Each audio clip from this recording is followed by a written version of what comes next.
March is officially here, and you know what that means. The madness is soon to begin. Cannot wait for that. It's Chris Onorato and Miller. What's going on, everybody? Some big names cut in the NFL or soon to be released anyway. We'll break those down. Some core guys from the Buffalo Bills. And I wonder now, can we look at this team and say for sure going into the 2024 season, they are a contender? We'll break down some of the guys who are on the chopping block. That includes the Bills, the Broncos, the Seahawks, some big names around the NFL. Some guys that definitely made me raise an eyebrow or two when they were being cut. St. John's is on the bubble, and it's great for college basketball. Rick Pitino, I'll make my case as to why the Johnnies should be put in to the NCAA tournament, the field of 68. A recent outing from a Yankees pitcher. Maybe has Brian Cashman rethinking the offer to Blake Snell. We'll talk about that. And a couple of really interesting guests this week. The youngest owner of any sports franchise in the country, Hannah Esslie from Caro Durham, will join us. She owns the Hudson Valley Crusaders, a women's soccer team. And we'll talk with a storm chaser, Josh Morgerman, Cyclone himself. And I'll get a little assist from Christina Talamo. It's Onorato and Miller. Let's go.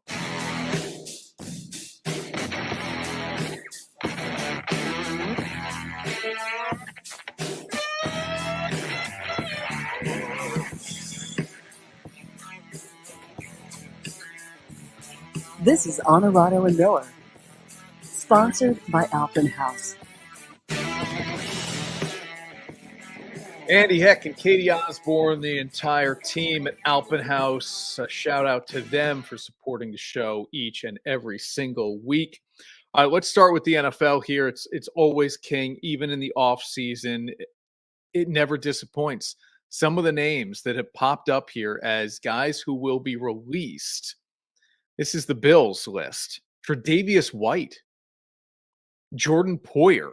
I mean, two guys who even just a couple of years ago were incredibly important to that secondary in Buffalo, but injuries have taken their toll. White with that torn Achilles, especially back in October. Tough to see him on the field by the start of training camp, certainly. But will he ever be the same guy? And so obviously with the cap number, Bill's not willing to hang on to him. And then the center of it all, literally, Mitch Morse. Three guys that have been building blocks for this franchise as they've been perennial contenders in the AFC. All three surprised me on name recognition alone. Then when you obviously dig deeper, you can understand the reasons why they ended up being cap casualties. But it still doesn't change the fact that Buffalo needs to replace this production. So that's the thing to watch here is how does Buffalo maintain their standing as an AFC contender going into 2024? Josh Allen cannot do it all. We've seen that time and time again.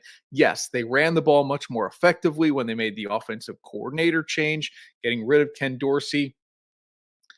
But the offense cannot do it all. And they need receiving help too. Like Stephon Diggs, I don't know that he's on this roster when we hit training camp, but I do know that he can't be just the legit number one option anymore. And Gabe Davis isn't a good enough number two. They need help at wide receiver for Josh Allen. They did bring in Allen's backup, Mitchell Trubisky, coming back to Buffalo.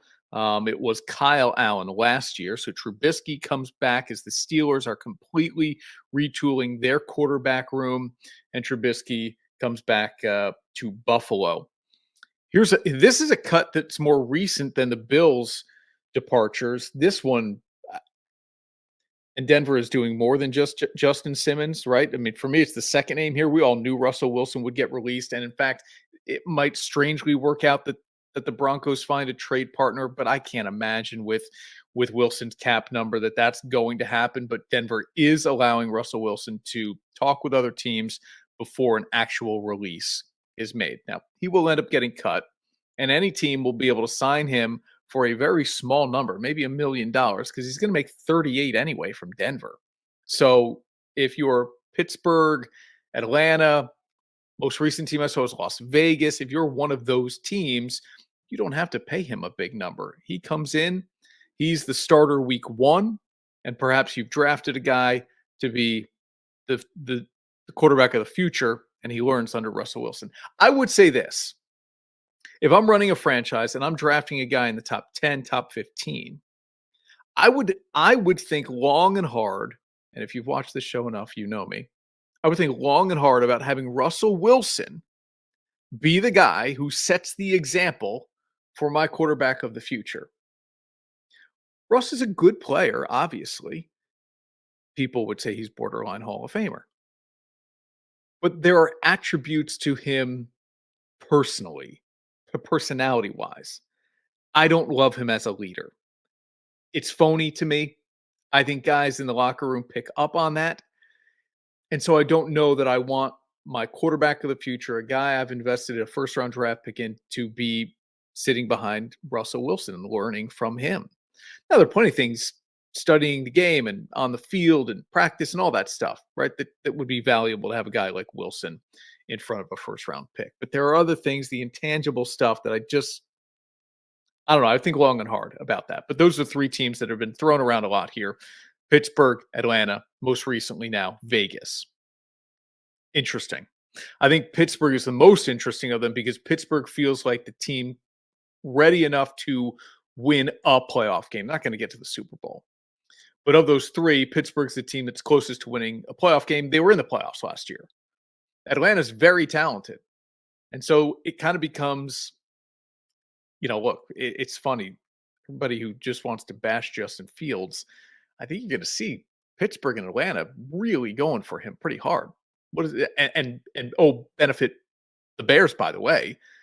It didn't feel like there was a huge trade market for him, maybe a second-round pick. And I don't know that you're going to do better than that, but you might end up with 2 2s, one this year and one next year, as opposed to a second and a fifth or something along the line. You might get a little bit of a bidding war.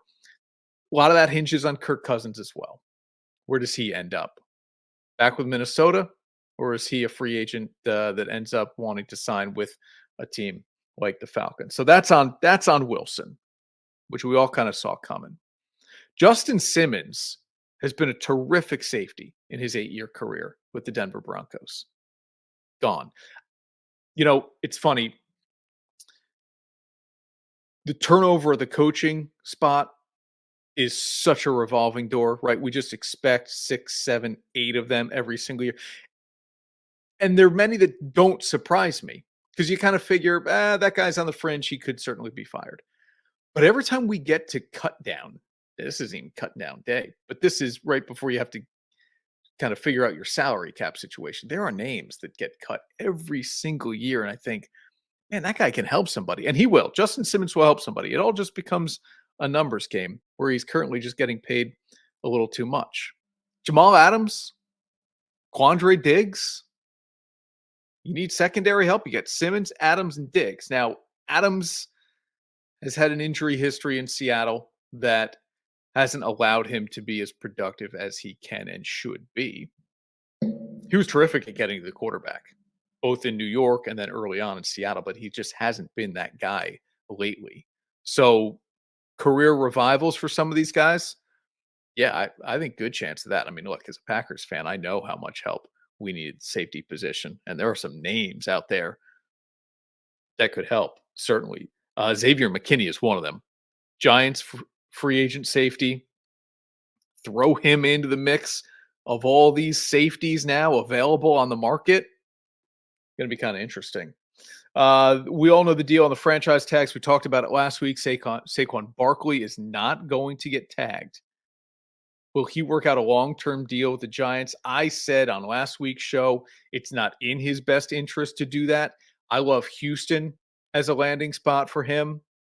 A lot of good players on the Texans currently under rookie contracts. That means you can go spend on a running back, a position that a lot of other teams aren't valuing monetarily. Houston can afford to do that. They can also afford to do it with a wide receiver. They bring back Dalton Schultz. They've got young receivers on rookie contracts. There is flexibility for Houston. So I know Barkley says he wants to be Giant for life. He's better off in a situation like Houston. Josh Jacobs, another running back that's out there that could bring great value to a team very, very quickly. All right, a couple of really good guests on this week's show. By the way, this is the effect of not having to be on TV for a number of days. So, podcast people, you're stuck with it. The beard, not my best look. All right, up on the show here, Josh Morgerman, iCyclone. Check him out on YouTube, on Instagram. He is a legit storm chaser. Fun conversation with him coming up. And Christina Talamo, our meteorologist on News Channel 13 today, will jump in because she had to do a little bit of nerding out in terms of storm chasing. Hannah Esslie is 19 years old and a sports franchise owner, the youngest in the country, the Hudson Valley Crusaders, United Women's Soccer League. We'll talk with Hannah about how that all started and the championship one of her teams won last year as they look to defend that title. St. John's is on the bubble, and they should get in. I don't really even care so much about what the resume says. I'll tell you why the Red Storm deserve a spot in the NCAA tournament next. Whether you're into lounging, cruising, or just relaxing, summer fun starts with Alpenhaus. Enjoy a smooth ride that'll change the way you boat forever on a Barletta pontoon powered by Mercury Outboard. Nobody makes a more reliable, powerful lineup of outboard motors than Mercury to continue propelling your adventures. Now's the perfect time to buy a new Barletta pontoon with the legendary performance of a Mercury outboard. Alpenhaus, Route 30, Amsterdam, and alpenhausboats.com. At Marcella's Appliance Center, our commitment is to you, providing essential appliances that families depend on for cooking, refrigeration, cleaning, and sanitation, plus appliance repair. You can have peace of mind that Marcella's is here for you today and every day, like we have been since 1957, helping you make the right choice with trusted brands like Whirlpool, Maytag, KitchenAid, and many more. Shop Marcella's Appliance Center in-store, online, or by phone. We're here for you. And now, back to Onorato and Miller. Sponsored by Alpenhaus. A shout out to Bev's. Bev's with locations around the northern part of the capital region, Queensbury and Wilton, and Malta. Great beverage center. You know it formerly as Minogue's. It is now Bev's, and they have jumped on board this show. We're happy to have them. We will be featuring some of the we'll feature the Malta location Thursday. Let me get my days right. I'm at Bev's both Thursday and Friday next week. I'm in Malta and I'm in Queensbury. So we will feature those locations next week here on Onorato and Miller. Shout out to the former Minogue's, now Bev's, for all of your, of course, the craft beer scene is so huge in New York and Vermont, and Bev's has every single possible craft beer you would want. You don't have to go to a tap room nearby. You can just stop into Bev's and stock up. And of course, they've got every single beer that you would want beyond that. All right. This weekend, Firewolves are back home. Albany Firewolves 9-2. Half game behind the Toronto Rock for first place in the National Lacrosse League. Go check out this team. Friday night game at MVP Arena, 7 o'clock against Vancouver. Now, if you're watching this on TV, Saturday or Sunday, you're realizing I've already missed that game. Firewolves are also home Saturday, March 16th. Check them out at MVP Arena on that game. Of course, if you can't get to the game, we carry the games on My 4 locally. Also on next week's show, Scotty McCreery, country music star, coming to the capital region. We will talk with Scotty McCreery here on Onorato and Miller. But let's get into this here. And I love just kind of speculating about teams that are on the bubble and whether or not they deserve to get in. I don't think you'll often hear me talk about teams that deserve it. I am more interested in teams that make the tournament more interesting.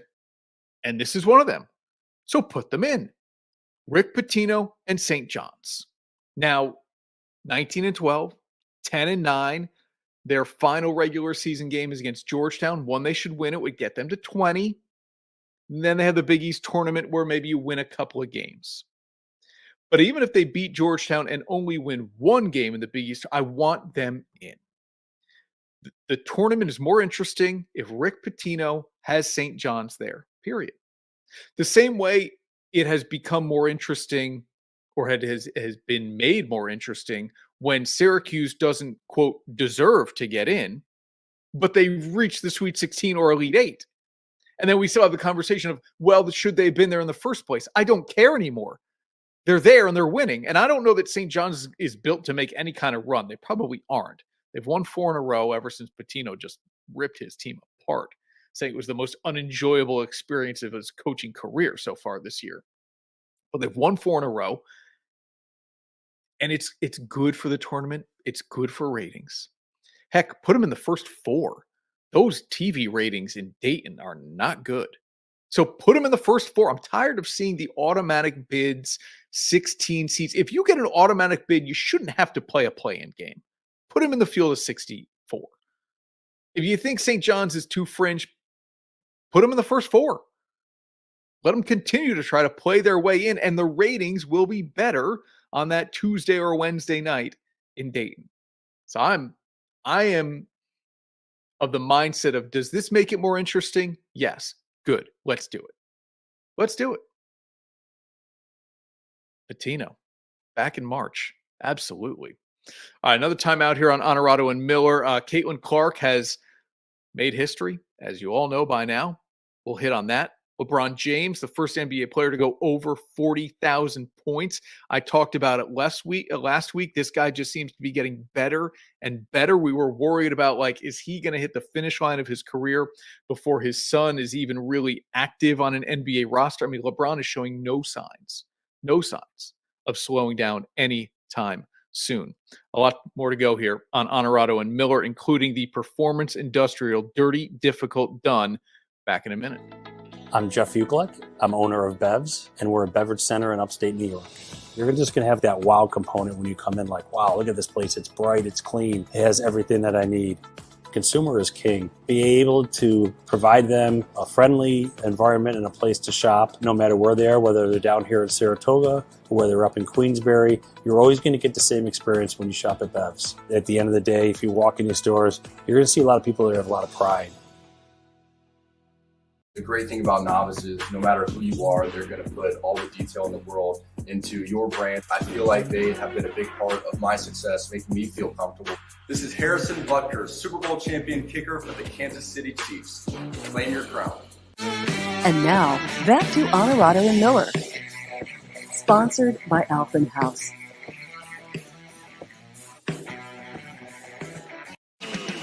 And now, Dirty, Difficult, and Done. Sponsored by Performance Industrial.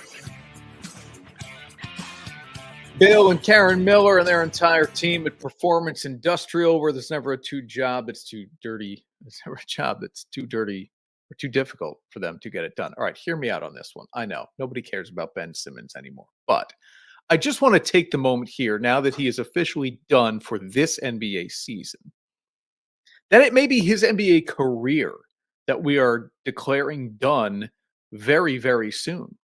At only 27 years old, a guy who was a 3-time All-Star, 2-time All-Defensive team. He made an All-NBA team, a 3rd team in 5 seasons in Philly. I mean, the guy was an absolute ascending star.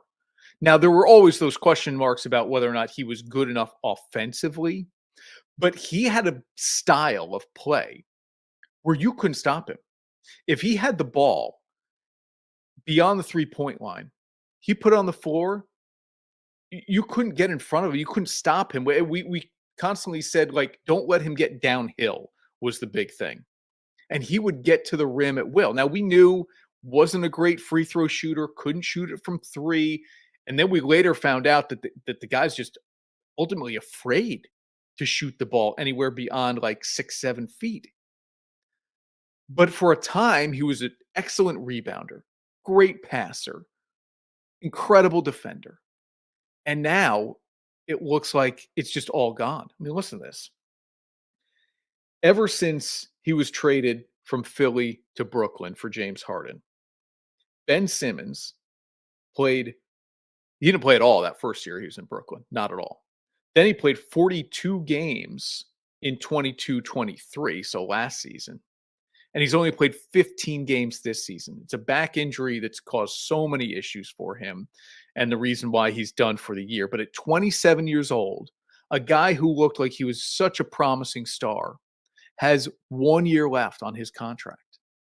He's an expiring lame duck player, $40 million. Now, Brooklyn won't be able to move that contract. They maybe just try to run this thing back and see, hey, is he healthy enough? Can he help us?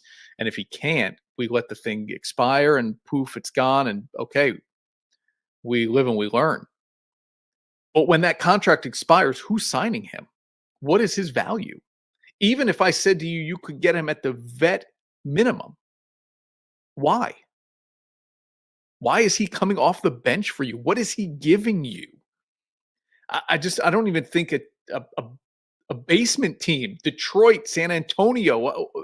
Why do these teams, Washington, what do they want with Ben Simmons? A guy who also has shown us he's not committed to the team and to playing. The injuries are awful for anybody, but he's the first guy to say, I'm injured, can't play. So one, you can't shoot. I mean, he's 6 of 15 from the free throw line this year. Nobody guarding you 15 feet away. 6 of 15. He's averaging 6 points, 8 rebounds, 6 assists per game. $40 million next year. That's what jumped out to me was like, hey, this is the end of that huge contract Philadelphia gave Ben Simmons. And so I thought it was worth touching on here a little bit on Onorato and Miller this week. Caitlin Clark is the new record holder. Last week it was chasing Pistol Pete. This week it's passing Pistol Pete. New record holder. And if we're lucky in the Capital Region, we will get Iowa in the women's NCAA tournament, Sweet 16 and Elite 8. A lot to kind of figure out there. You know, South Carolina will be here. You know, UConn will be here, assuming they get to the Sweet 16, of course. Will Iowa be here? The big dogs that would certainly go out west, because the other region is Eugene, Oregon, Stanford, UCLA, Colorado. So you have a chance to get in Iowa too. Boy, what kind of region would that be? Incredible. That would be so good. All right, another quick timeout here on Onorato and Miller. When we come back, I want to get into what's happening with the Yankees and their starting pitching situation and how now maybe all of a sudden they need to up the offer for a guy like Blake Snell. Back right after this. Whether you're into lounging, cruising, or just relaxing, summer fun starts with Alpenhaus. Enjoy a smooth ride that'll change the way you boat forever on a Barletta pontoon powered by Mercury Outboard. Nobody makes a more reliable, powerful lineup of outboard motors than Mercury to continue propelling your adventures. Now's the perfect time to buy a new Barletta pontoon with the legendary performance of a Mercury outboard. Alpenhaus, Route 30, Amsterdam, and alpenhausboats.com.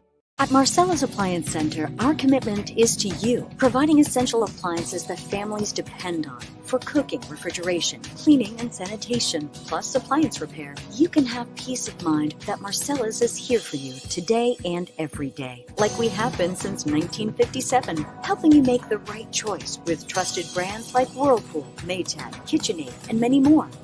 Shop Marcella's Appliance Center in-store, online, or by phone. We're here for you.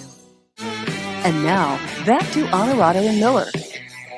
Sponsored by Alpenhaus.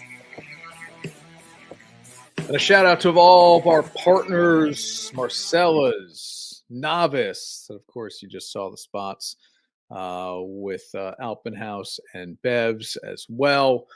All right, Yankees are in a little bit of a situation here now. Carlos Rodon, his last spring training outing, not good. Gave up 2 home runs to the Tampa Bay Rays, and one of them was on the very first pitch of the game. So it got me thinking. Are you now evaluating this situation saying we've got the Cy Young Award winner in Garrett Cole, we have Marcus Stroman, but is Rodon our number 3? And the answer is probably no. You're paying him like a 2 for sure. 6 years, $162 million. But now do you think to yourself, we need to go get Blake Snell? We made one offer. He turned it down, but it's weeks later now. We need another arm. And I think Rodon's last outing, the fact that his velocity is down as well, should at least cause Brian Cashman to rethink his starting pitching situation here. And I would say go back to Snell with the same offer. He hasn't gotten a better one yet. Like, hey, dude, do you want to pitch this year or not? Or go to Snell and his agent Scott Boras and say, what do you want a year? 40, 45. We'll give you 2 years at 80, 2 years at 85. So worse it happens. He says no. Go short term. Go short term. Quick gain for a guy like Snell. Tease him with that. Entice him with that offer. See what he says and does. All right, our guests are coming up here back to back. Josh Morgerman, storm chaser. Meteorologist Christina Talamo and I will talk with Josh. And then Hannah Esslie, who owns the Hudson Valley Crusaders, joins us as well. That's next. I'm Jeff Ukelek. I'm owner of Bevs, and we're a beverage center in upstate New York. You're just going to have that wow component when you come in like, wow, look at this place. It's bright, it's clean, it has everything that I need. Consumer is king. Be able to provide them a friendly environment and a place to shop, no matter where they are, whether they're down here in Saratoga or whether they're up in Queensbury. You're always going to get the same experience when you shop at Bevs. At the end of the day, if you walk in your stores, you're going to see a lot of people that have a lot of pride. Whether you're into lounging, cruising, or just relaxing, summer fun starts with Alpenhaus. Enjoy a smooth ride that'll change the way you boat forever on a Barletta pontoon powered by Mercury Outboard. Nobody makes a more reliable, powerful lineup of outboard motors than Mercury to continue propelling your adventures. Now's the perfect time to buy a new Barletta pontoon with the legendary performance of a Mercury Outboard. Alpenhaus, Route 30, Amsterdam, and alpenhausboats.com. And now, back to Onorato and Miller. Sponsored by Alpenhaus. I love learning new things while I'm doing the show. And people probably watching at home were like, Onorato, you probably should have known about this team. But I've learned a lot more about the Hudson Valley Crusaders in the last few weeks. And I can thank my wife, Esslie, for trying to, make me look bad by pointing out an RPI hockey sweatshirt I had on doing the show one week. The owner of the Hudson Valley Crusaders sent me some swag because I jokingly said, hey, if you send me something, I'll wear it on the show. Now, don't send me anything for free. I'm not looking for that. But when somebody does take it upon themselves, this is what I get. Swag, gear. For the Hudson Valley Crusaders. They are a women's semi-professional soccer team of the United Women's Soccer League 1 and 2, and we'll explain all of this stuff. A graduate of Caro Durham, now at Buffalo State, the youngest owner of a professional franchise in the country. This is incredible. I cannot wait to have this conversation. Hannah Esslie is her name. They won a title last year. So not only do they have one team under that moniker, the Hudson Valley Crusaders, now two teams, and they've graduated to an even higher level this summer. Let's bring Hannah in to the conversation now on Onorato and Miller. Hannah, it is so great to meet you, to hear about your story, and now I'm just excited to share it with everybody who watches and listens to this show. So welcome. How are you? Yeah, I'm good. Thank you for having me. You started this team a few years ago now, coming out of COVID, and as a teenager. This is an incredible story to me. How did this happen? That you just decided, you know what?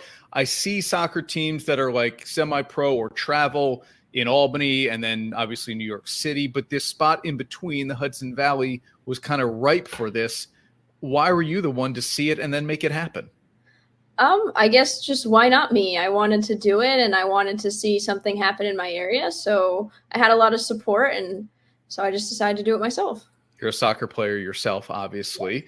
Was it difficult as a 16, 17-year-old calling up other soccer players to say, hey, come play on my team? Did they fully grasp that, like, you were the owner of a legitimate franchise?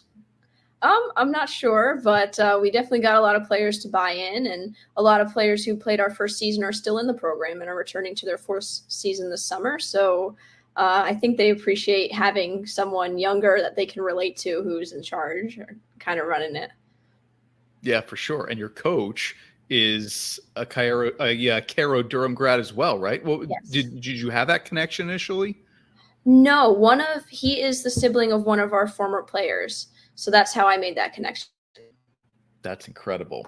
All right, let's talk about the championship season you guys had last year, and we'll look ahead to 2024, as I know you're still actively signing players. If you follow the Hudson Valley Crusaders on social media, you'll see all those signings that happen as they announce them on Instagram and Facebook. That championship season, did it come sooner than you thought it would? I think so. Yeah, I wasn't expecting to, especially to have that turnaround of a season where we were kind of below 500 and then to go 5-1-1. And we had a goal differential of around 21. We scored 23 goals and we only allowed 2 all season. So to kind of see that switch was really encouraging and exciting. Take me through the process of how you recruit players. I think people in the area are probably familiar with, if I just steal kind of the same season, like, collegiate baseball leagues, right? Where kids are either home from college and they jump on a team, or they are actively recruited to come to the capital region in one way or another to play on that team. What is your process? Yeah, a lot of players who are around for the summer and it's really local for them and they want to stay sharp for college. And then this is the first summer we're going to have 5 or so international players who are here through the Right to Dream program, which is a program in Africa, which basically gets players with host families and they're out here at college. So we have players from Ghana and Nigeria. They're going to be playing on our League One team this summer. So those players are already at American universities? Yeah, we had one from Brown, various like Ivy Leagues, and one who just graduated from James Madison. Incredible.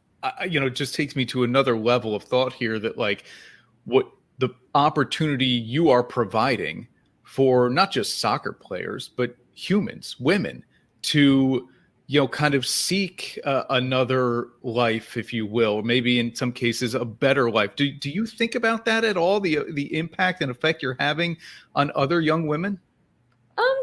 Sometimes, I mean, I just know like kind of what I would have wanted to see when I was younger, like in our area, and just it's encouraging to see how much soccer has changed, and to be a part of that is really exciting. So I kind of just look back and I'm like, because I at one point wanted to play soccer at a higher level, and so to make that possible in my area is rewarding.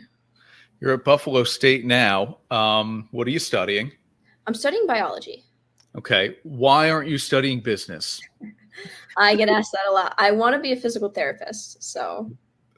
Okay. So no aspirations of team ownership or management level, even beyond what you're currently doing?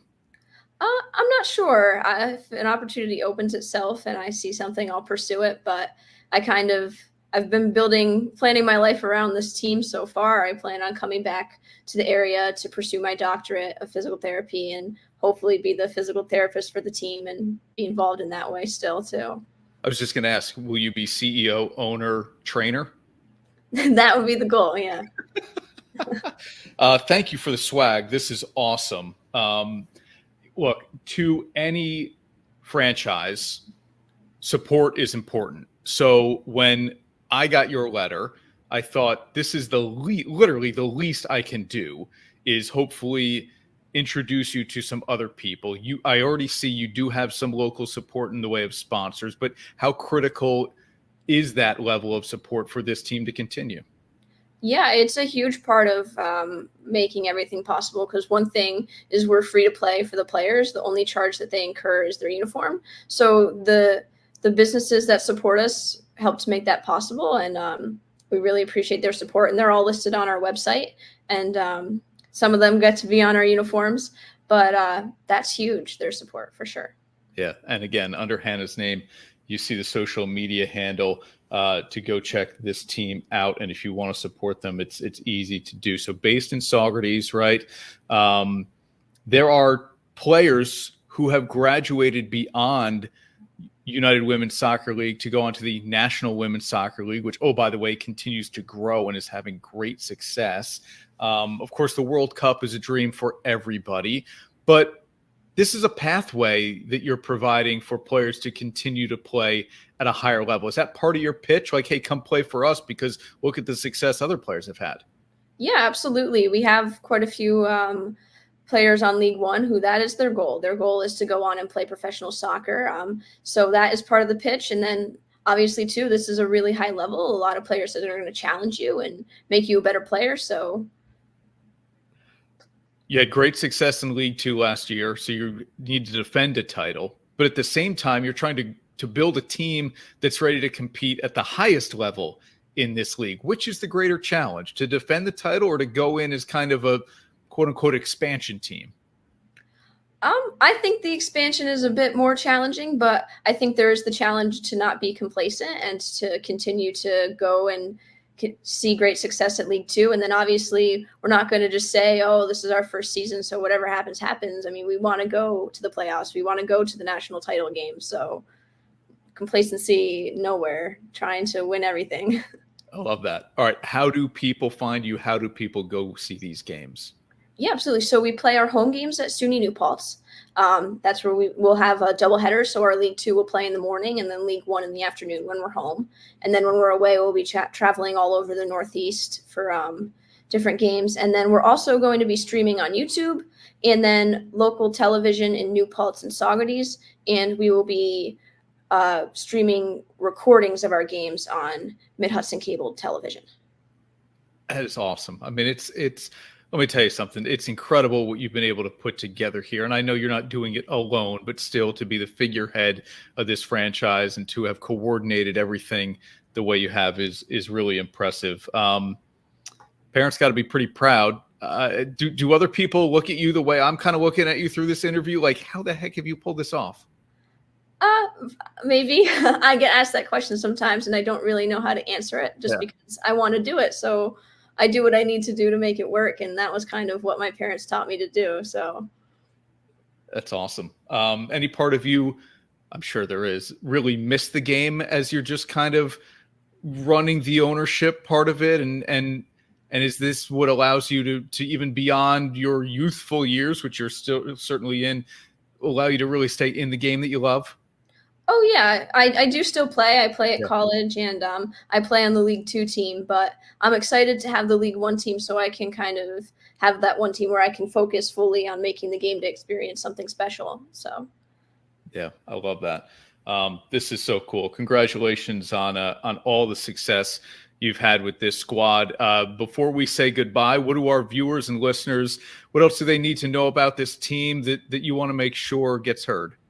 Yeah, come watch us play this summer, whether it's online or in person. It's free to come out and just follow us on social media, which is below my name, like you said, and we appreciate any support. So season will start right around Memorial Day weekend, you said, right? With the success I'm sure you'll have, you'll be playing deep into July the way I know you were last year. This is incredible. Thanks for supporting the show. We will continue to support the Hudson Valley Crusaders as much as we can. And it's been great speaking with you. It's been great learning about you and this incredible franchise that you started just a few short years ago that's already a championship squad. Hannah, thank you. Yeah, thank you for having me. It's never too early to plan your family's next summer getaway. And a visit to Alpenhaus during our preseason sales event is your ticket to creating unforgettable memories in the great outdoors. Jumpstart your camping season with an exceptional deal on a Coachman Catalina, all yours for only $153 a month. Or save thousands on this Thor Class B motorhome, crafted for spontaneous getaways and family retreats. Imagine all the cozy evenings and stories you'll share. Visit Alpenhaus during our preseason sales event and get a head start on your camping season. Alpenhaus RV, your total camping outfitter. And now, back to Onorato and Miller. Sponsored by Alpenhaus.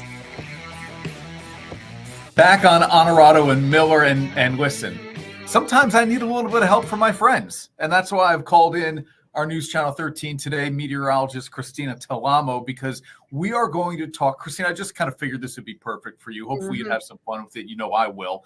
We're talking with a world-renowned storm chaser, a guy who holds a record for being in the eye of the most storms ever. And it's Josh Morgerman, who, when he isn't chasing storms on social media, he's appearing on TV to talk about storms. So this is right up your alley, right?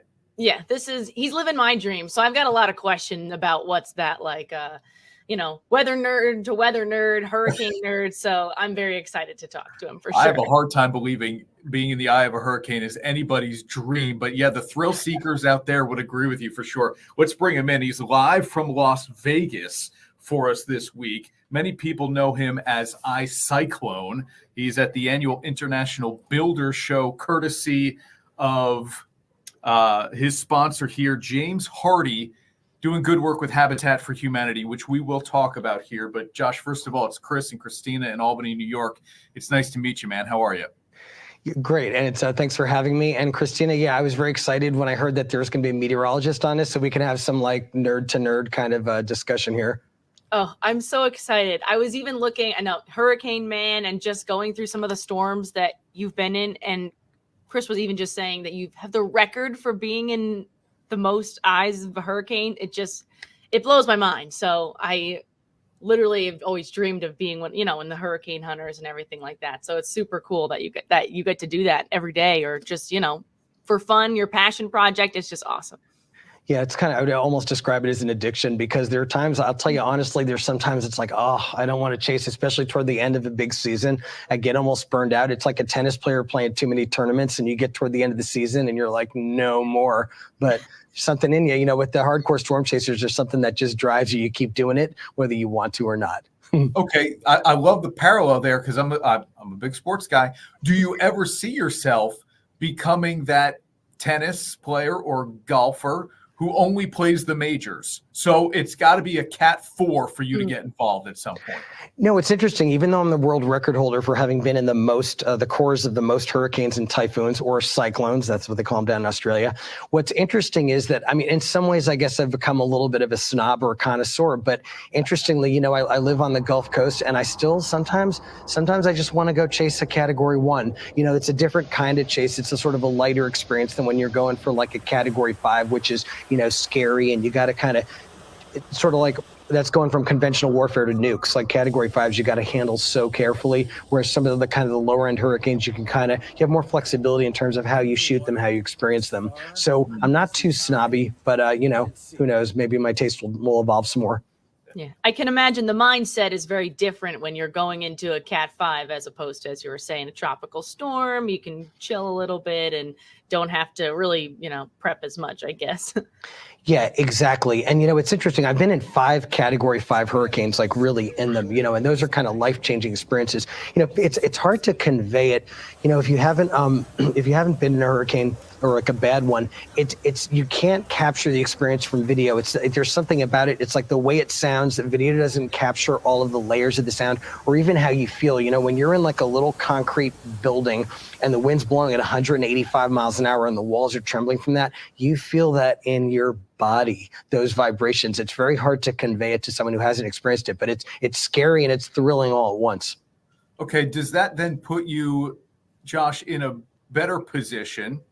And would you recommend it to contractors who are trying to build storm-resistant homes or materials? And I guess my first question was, does that make you a better person now to consult some of these companies like a James Hardie? Absolutely. I have seen the worst of the worst, not just in the United States, but all over the world, the most extreme wind damage. I've seen the most graphic examples. So when I started to build my house in Bay St. Louis, Mississippi, which is a place that's just had some of the worst hurricanes in American history, I was very mindful from my own personal experiences, seeing just the crazy wind damage and water damage. I was like, all right, I know what to look for and what are the signs. And one of the first things I thought about in terms of making my home just like rock solid and hurricane resistant was the siding. And that was actually why I used James Hardie siding and why I reached out to them, because this stuff is it's rock solid. It's like a coat of armor around my house. And it's one of the best decisions I made when I built my home in an extremely hurricane prone place. All right, Josh, who is the loudest voice in your head as you're about to start chasing a storm that is telling you you're absolutely out of your mind? Turn back. What are you doing? Well, probably, it's probably like the voice in my own head, because I definitely have like very mixed emotions. There's that side of me, it's funny, like my addiction to hurricanes aside, I'm actually like, a bit of like, kind of like a almost like a, domesticated cat. Like I'm not adventurous in other parts of my life, but there's this part where I'm just really hardcore. But there's always that side of me, which is like, okay, you really did it this time. And that kind of doubter in me. But the crazy thing is that the really meaningful experiences, the hurricanes I've been in where I've collected the most valuable scientific data, where I really made a difference, tend to be the really scary ones when you're kind of like really living on the edge. So I try not to listen to that voice. My parents used to get very upset about it, but over time, they learned to deal with it. They're sort of, I say my mother is just covered in emotional scar tissue. She doesn't have any feelings about it anymore. She can't. She's done worrying about it. I can't even imagine how your mom reacts, because if I'm outside when it's raining, my mom's like, is there lightning? Is there thunder? She's already texted me, and it's literally just like a thunderstorm, not even close by. And she's like flipping out on the phone. So I can only imagine just with what you actually experience. Oh my gosh. Yeah, no, I mean, I've been, there have been some hurricanes. I was in a hurricane in the Bahamas a few years ago, a Category 5, and I was trapped there for days afterward. It was with no communications, and I was on social media. There were rumors that I was dead, and for days until I was able to get back to the mainland. And that was very dark for a lot of people who care about me. And then when I reappeared, of course, there was a big celebration. I love this partnership between James Hardie, Habitat for Humanity, and of course yourself, Josh, because when we cover these stories the way we do as a news station of these storm-ravaged communities, homes just leveled to absolutely nothing, you think, well, if the federal funding doesn't show up anytime soon, where are these people going to live? But this idea of a company partnering with Habitat for Humanity to provide people with not just shelter, but homes that will then last through the next storm is really, really cool. What was your reaction to this idea?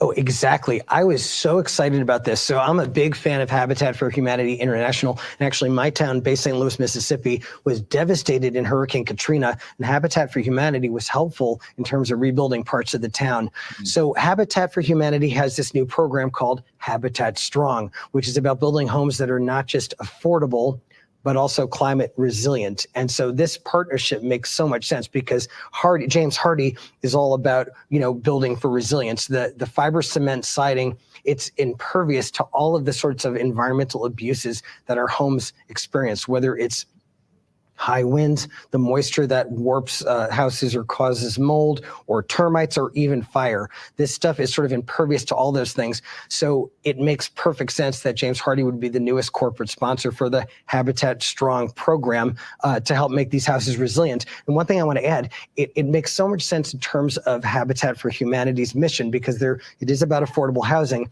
And when you think about it, a house that is climate resilient is actually going to be more affordable over time, because you're going to need less money for repairs and upkeep. The way to make your house affordable is to build it to last, to use the kinds of materials like fiber cement siding from James Hardie to make sure that it's going to stand the test of time as these inevitable sort of like climate abuses happen around it. All right, Christina, in the little bit of time we have left, nerd out a little bit. Let's dive deep into the meteorological aspects. Honestly, Josh, I wanted to ask you just, what is your most memorable? Is it a specific storm that you've been in the eye of, or just the most memorable experience you've had, chasing? God, there have been so many. I would say definitely Hurricane Dorian in the Bahamas in 2019, the one I was talking about a minute ago. It was not just a Category 5, but a high-end Category 5, and it made a direct hit on Great Abaco Island.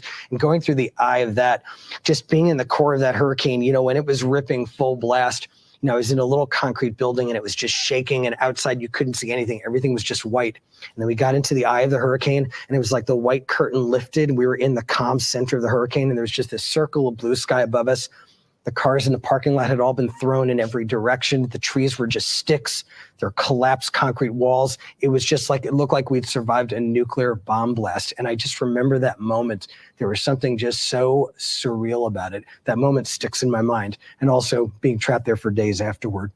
Oh my gosh, that's crazy. Do you ever see them other chases around, or are you really, kind of on your own? I'm assuming you're with, a few of your people, but in the United States, there are a lot of guys who like to chase. Chasing seems to be a very storm chasing is a very American thing. A lot of Australians do it too. So in the United States, I'll definitely run into a lot of other chasers. But once I do a lot of chasing internationally. 2/3 of my chasing is outside of the United States. When I'm in Mexico, when I'm in Australia, the Philippines, Japan, then I see nobody. Then I'm like on my own, which is kind of how I like it, actually. I think as a storm chaser, one of the things I'm excited about doing is capturing the storm, capturing the experience from a very unique point of view. And if you're around a lot of other people doing that, it's hard to create that unique sort of experience of it. Whereas when you're on your own, it's just the sky's the limit in terms of how you're going to bring that story back to the United States. Wow. I cyclone across social media. Check out the YouTube channel for sure with all those videos. 200,000 followers on Facebook, more than 60,000 on YouTube. I guess this is the off season for you, tying it back to being an athlete. Josh, when it rolls around to, I'll pin it as August, but Christina, correct me if I'm wrong. You're into preseason shape then and ready to go by September, right?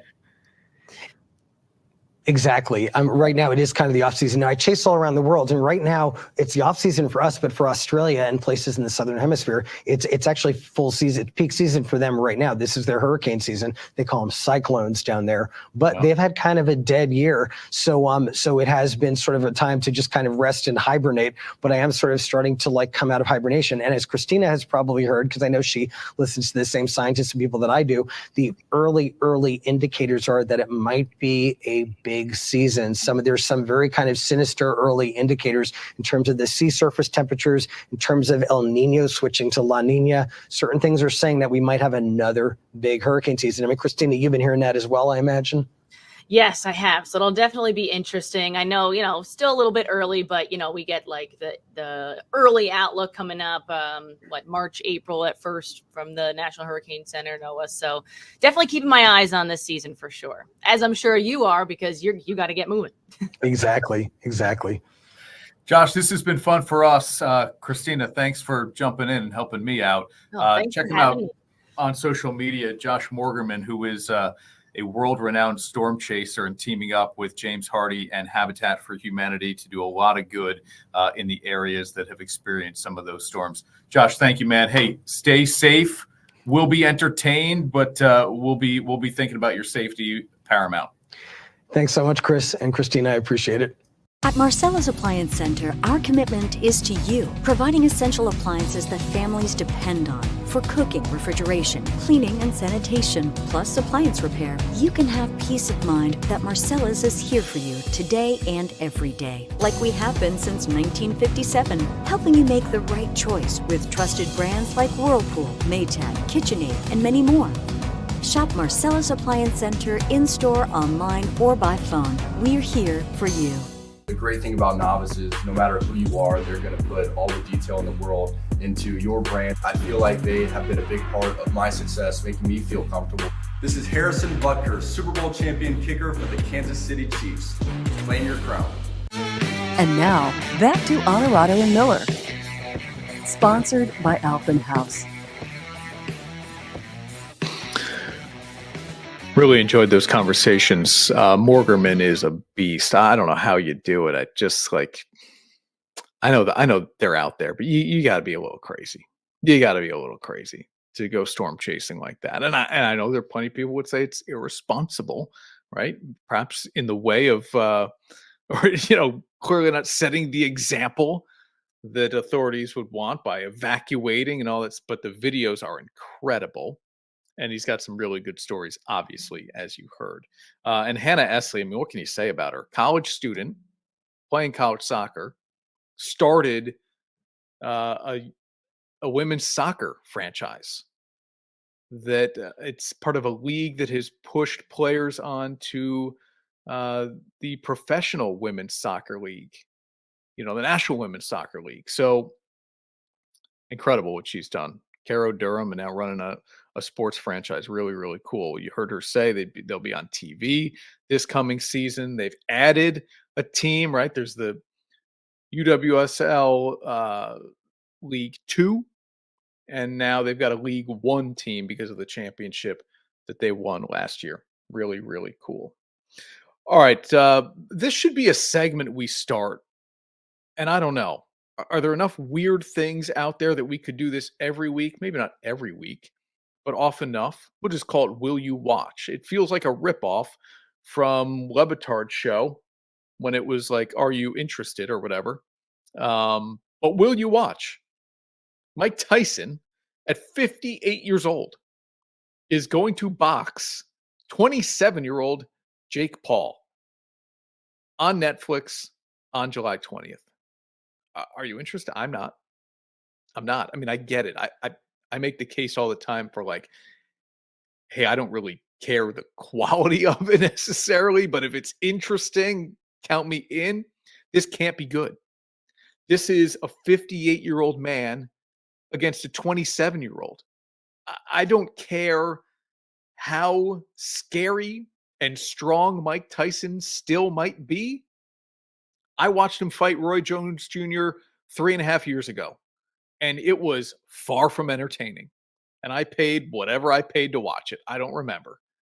So that's my first question here is if I have Netflix and subscribe to it, do I get this for free? If I get it for free, maybe all of a sudden I'm home on July 20th and I just happened to punch it on to see what's going on. My guess is I'm not spending my time watching this. I don't know. Somebody said, okay, if you don't want to see Tyson fight at 58, who would you like to see beyond their prime, if you will, still compete? That's a good one. I'd like to see Jordan give an NBA team like 5 or 10 minutes and just see what he could do. And he's 60. He turned 60. Plenty of baseball players who could still like, gosh, if Tony Gwynn were still alive, I'd love to see him get in that bat against anybody. And my guess is he'll work a walk or single the other way.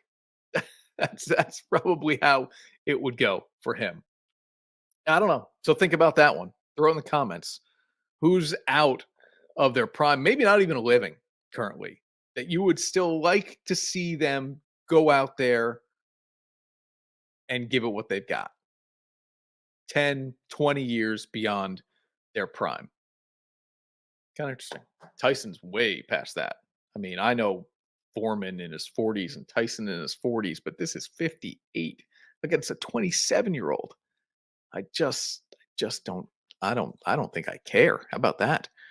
All right, by the time we do this next week on Onorato and Miller, we will be into the conference tournaments in college basketball, the NCAA tournament field shaping up, and we will be on the verge of MLB's opening day.